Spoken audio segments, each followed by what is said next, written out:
السلام علیکم ورحمۃ اللہ تعالی وبرکاتہ۔ الحمد للہ الذي ابدع الاخلاق بالرقي والصلاة على ما كان نبيا وآدم بين الماء والطين وعلى آله وأصحابه أجمعين أما بعد فأعوذ بالله من الشيطان الرجيم بسم الله الرحمن الرحيم يا أيها الذين آمنوا استعينوا بالصبر والصلاة صدق الله مولانا العظيم وصدق رسوله النبي الكريم ونحن على ذلك لمن الشاهدين والشاكرين والذاكرين والحمد لله رب العالمين۔ آئیے کچھ عرض و معروض سے پہلے ہم نبی اکرم شفیع امم رسول محتشم اللہ کے پیارے امت کے سہارے رب کے محبوب دانائے غیو فخر عرب و عجم والی کون و مکان سیاح لامکان سید انس و جان نیر بابا ماہ خوبا شہنشاہ حسینہ جلوہ صبح ازل نور ذات لم یزل باعث تکوین عالم فخر آدم و بنی آدم آمنہ کے لال امت کے غفار احمد مجتبی محمد مصطفیٰ صلی اللہ تعالیٰ علیہ وآلہ وسلم کے بارگاہ ناز میں درود و سلام کی ڈالی نچھاور کرے اور باواز بلند درود شریف پڑھے۔ اللہم صلی علی سیدنا و مولانا محمد طب القلوب و دوائها وعافیت الابدان و شفائها و نور الابصار و ضیائها و بارک وسلم دائما ابدا۔ تمام حمد و ثنا تعریف و توصیف اللہ جل مجدہ الکریم کی ذات و برکات کے لیے۔ معزز سامعین کرام، اللہ تبارک و تعالی نے ہمیں اور آپ کو بے شمار نعمتوں سے نوازا، لیکن اللہ تبارک و تعالی نے جتنی مخلوقات پیدا فرمائی اس میں کہ مطلب انسان کو پیدا کیا، انسان کو پیدا کر کے اسے حکم دیا، اس لیے کہ حقیقت میں تخلیق انسان کا مقصد ہی ہے۔ اللہ تبارک و تعالی ارشاد فرما رہا ہے وَمَا خَلَقْتُ الْجِنَّ وَالْإِنسَ إِلَّا لِيَعْبُدُونَ، کہ ہم نے انسان اور جن کو اس لیے پیدا فرمایا تاکہ وہ ہماری عبادت کرے۔ معزز سامعین اکرام، نماز کی جتنی تاکید آئی ہے، تمام فرضوں میں اہم الفرائض، تمام عبادتوں میں افضل العبادات اگر کوئی ہے تو نماز ہے۔ نماز ایسی عبادت ہے جن کے بارے میں رب تبارک و تعالیٰ نے بار بار نئے نئے عنوانوں کے ساتھ کہیں ارشاد فرما رہا ہے اقیم الصلاۃ، نماز قائم کرو، کہیں ارشاد فرما رہا ہے اقیم الصلاۃ، نماز قائم کرو، کہیں دوسری جگہ ارشاد فرما رہا ہے اقیم الصلاۃ، مطلب یا ایھا الذین آمنوا استعینوا بالصبر والصلاۃ، اے ایمان والو صبر اور نماز سے مدد طلب کرو، کہیں ارشاد فرما رہا ہے وَأْمُرْ أَهْلَكَ بِالصَّلَاةِ وَاصْطَبِرْ عَلَيْهَا، کہ اپنے گھر والوں کو اور اہل و عیال کو حکم دو نماز پڑھنے کی۔ معزز سامعین اکرام، نماز کے بارے میں رب تبارک و تعالیٰ کہیں ترغیب دے رہا ہے ان الصلاۃ تنہی عن الفحشاء والمنکر، بے شک نماز بے حیائی اور بری باتوں سے روک دیتی ہے۔ معزز سامعین اکرام، جہاں رب تبارک و تعالیٰ نے خوشخبری عطا کی، جہاں نماز پڑھنے والوں کے بارے میں بتایا، وہیں ارشاد فرمایا کیا کہ جب جہنم میں لوگوں کو لے جایا جائے گا، جہنمیوں سے پوچھا جائے گا، قرآن کہہ رہا ہے ما سلککم فی سقر، اس سے پوچھا جائے گا تم جہنم میں کیوں جا رہے ہو، جہنم میں تمہیں فرشتے کیوں لے کے جا رہے ہیں، وہ جواب دے گا قرآن کہہ رہا ہے لم نک من المصلین، کہ ہم نماز نہیں پڑھتے تھے۔ اللہ اکبر کبیرہ، نماز نہ پڑھنے والوں کی ترغیب، نماز نہ پڑھنے والوں کے بارے میں قرآن یہ کہہ رہا ہے، قرآن کے الفاظ یہ کہہ رہا ہے۔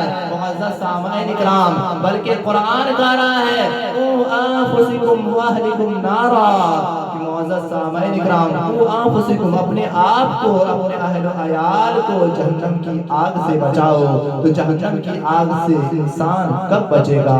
اہل و عیال کو کب بچائے گا؟ معزز سامعین اکرام، ہر ایک کے گھر والے کو، ہر ایک کا جو گھر کا گارجن ہے، جو گھر کا مین ہے، وہ ہر اعتبار سے اپنی اہل و عیال کی، اپنی اولاد کی اچھی تربیت کرے۔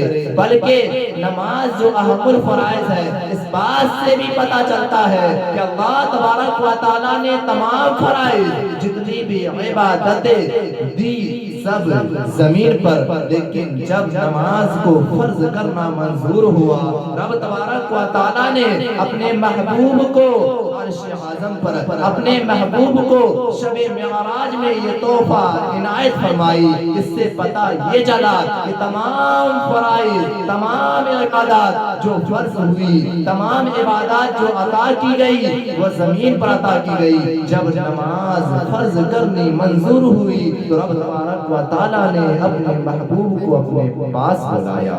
معزز سامعین اکرام، اس لیے نماز کسی صورت میں ہمیں نہیں چھوڑنی چاہیے، بلکہ حدیث شریف میں ہے کیا کہ حدیث شریف میں اگر کوئی شخص من ترک الصلاۃ متعمدا فقد کفر جہارا، حدیث شریف ہے کہ کہہ رہا ہے کہ اگر کوئی شخص جان بوجھ کر نماز چھوڑے تو گویا کہ اس نے کفر کیا، اعلانیہ کفر کیا۔ کیا کہہ رہا ہے؟ من ترک الصلاۃ متعمدا، کسی نے اگر جان بوجھ کر نماز چھوڑی، اگر جان بوجھ کر نماز چھوڑی، فقد کفر جہارا، گویا کہ اس نے اعلانیہ کفر کیا۔ اللہ اکبر کبیرہ۔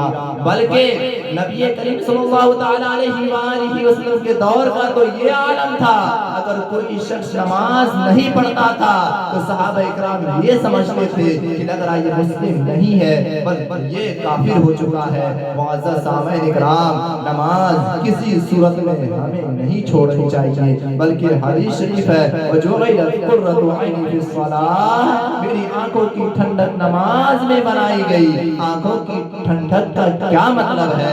آج انسان محاورہ استعمال کرتا ہے، میں نے فلاں کے انتظار میں آنکھیں بچھا دی۔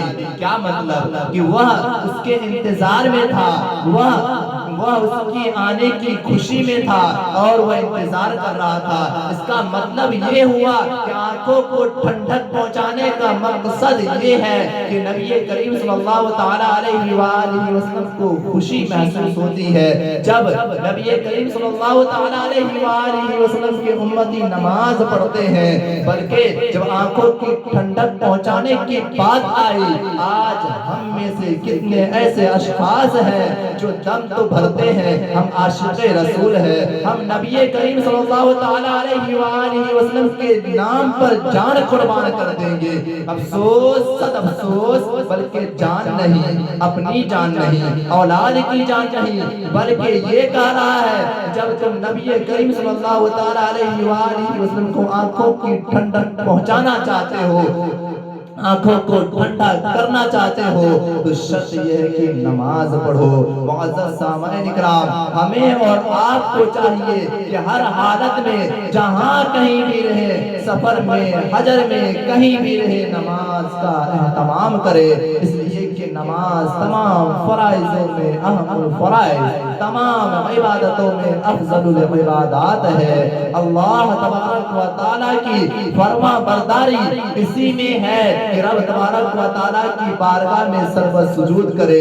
کیوں کہ کوئی بھی بندہ اس وقت رب تبارک و تعالیٰ کے قریب، اگر کوئی سب سے زیادہ قریب ہوتا ہے، اس حالت میں ہوتا ہے جب انسان سجدے میں جاتا ہے۔ معزز سامعین اکرام، آج ہم در بدر کی ٹھوکریں کھا رہے ہیں، آج طرح طرح کے گھر جا کر ہم طرح طرح کی ٹھوکریں کھا رہے ہیں، طرح طرح کے در پہ جا رہے ہیں، بلکہ علامہ اقبال نے کیا کہا تھا، وہ ایک سجدہ جسے تو گراں سمجھتا ہے، وہ ایک سجدہ جسے تو گراں سمجھتا ہے، ہزار سجدوں سے دیتا ہے آدمی کو نجات۔ اس لیے ہم اور آپ اللہ تبارک و تعالیٰ کی عبادت کرے، اللہ تبارک و تعالیٰ کی حمد و ثنا کرے، اس لیے کہ ساری چیز قرآن کا رہا یسبح ما فی السماوات والارض، جو کچھ زمین و آسمان میں ہے ساری چیز حمد و ثنا کر رہی ہے، ساری چیز حمد و ثنا کر رہی ہے۔ اس لیے وہ انسان کتنا غافل انسان ہے کہ جب اللہ تبارک و تعالیٰ کی ساری مخلوقات رب کی حمد و ثنا کر رہی ہے، لیکن وہ انسان جسے طرح طرح کی نعمت عطا کی گئی، طرح طرح کے آرام و عشائش عطا کیا گیا، لیکن تب بھی وہ اللہ تبارک و تعالیٰ کی عبادت نہیں کرتے، بلکہ بزرگان دین فرماتے ہیں اگر کوئی چیز رب تبارک و تعالیٰ کی عبادت سے غافل ہوتی ہے تو موت کے گھاٹ اتار دی جاتی ہے۔ اگر کوئی پرندہ اللہ کی یاد سے غافل ہو جاتا ہے تو وہ شکاری کا شکار بن جاتا ہے، اگر کوئی مچھلی یاد خدا سے غافل ہو جاتا ہے تو وہ شکار بن جاتا ہے۔ معزز سامعین اکرام، انسان کو اللہ تبارک و تعالیٰ مہلت دے رہا ہے، وہ انسان بلکہ قرآن کہہ رہا ہے یا ایھا الانسان ما غرک بربک الکریم، اے انسان تجھے مہربان رب سے کس چیز نے دھوکے میں ڈال دیا، کس چیز نے مغرور کر دیا۔ معزز سامعین اکرام، وہ رب تبارک و تعالیٰ جو 70 ماؤں سے زیادہ انسان کو پیار کرنے والا ہے، وہ کہہ رہا ہے تمہیں کس چیز نے دھوکے میں ڈال دیا، تم کہاں جا رہے ہو، آ جاؤ۔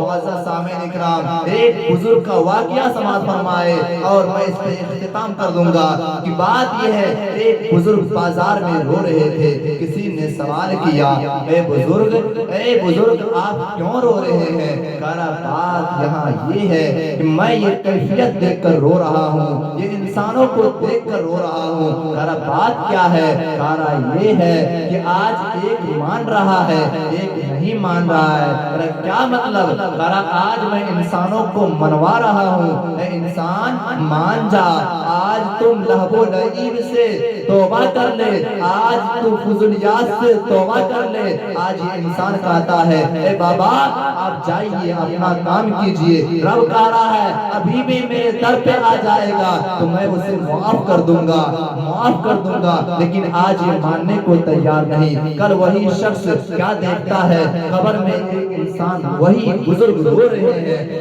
کل کا ماجرا تو یہ تھا کہ بازار میں رو رہے تھے، آج قبر کے پاس رو رہے ہیں۔ آخر ماجرا کیا ہے؟ اس نے سوال کیا اے بزرگ آپ کیوں رو رہے ہیں؟ کہا آج بھی معاملہ وہی ہے، آج ایک مان رہا ہے ایک نہیں مان رہا ہے۔ کہا کیا مطلب؟ کہا مطلب یہ ہے کہ آج قبر والے تو مان رہے ہیں کہ میں اپنے گناہوں سے توبہ کرتا ہوں، آج میں اپنی غلطیوں پر شرمندہ ہوں، لیکن رب نہیں مان رہا ہے۔ اس لیے آج ہمارے اندر قوت ہے، طاقت ہے، آج ہم اپنے رب کی عبادت کرے۔